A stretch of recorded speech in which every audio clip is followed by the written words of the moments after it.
Kalaboso naman ang isang lalaking wanted sa kasong pangahalay matapos kumuha ng police clearance. Naritong muli si Bien Manalo. Wala nang kawala pa ang lalaking ito matapos basahan ng sakdal ng pulis matapos nitong kumuha ng police clearance at mapag-alaman na may nakabinbin pala itong kaso ng rape. Kinilala ang lalaki na isang 64 na taong gulang na residente ng Novaliches, Quezon City.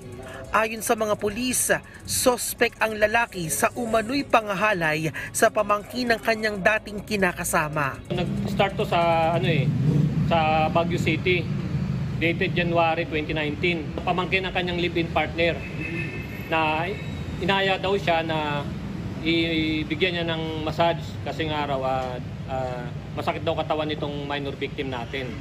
Then doon na nag-start yung pinay sa kanyang kaso. Nakatakdasa ng mag-apply bilang construction worker ang sospek.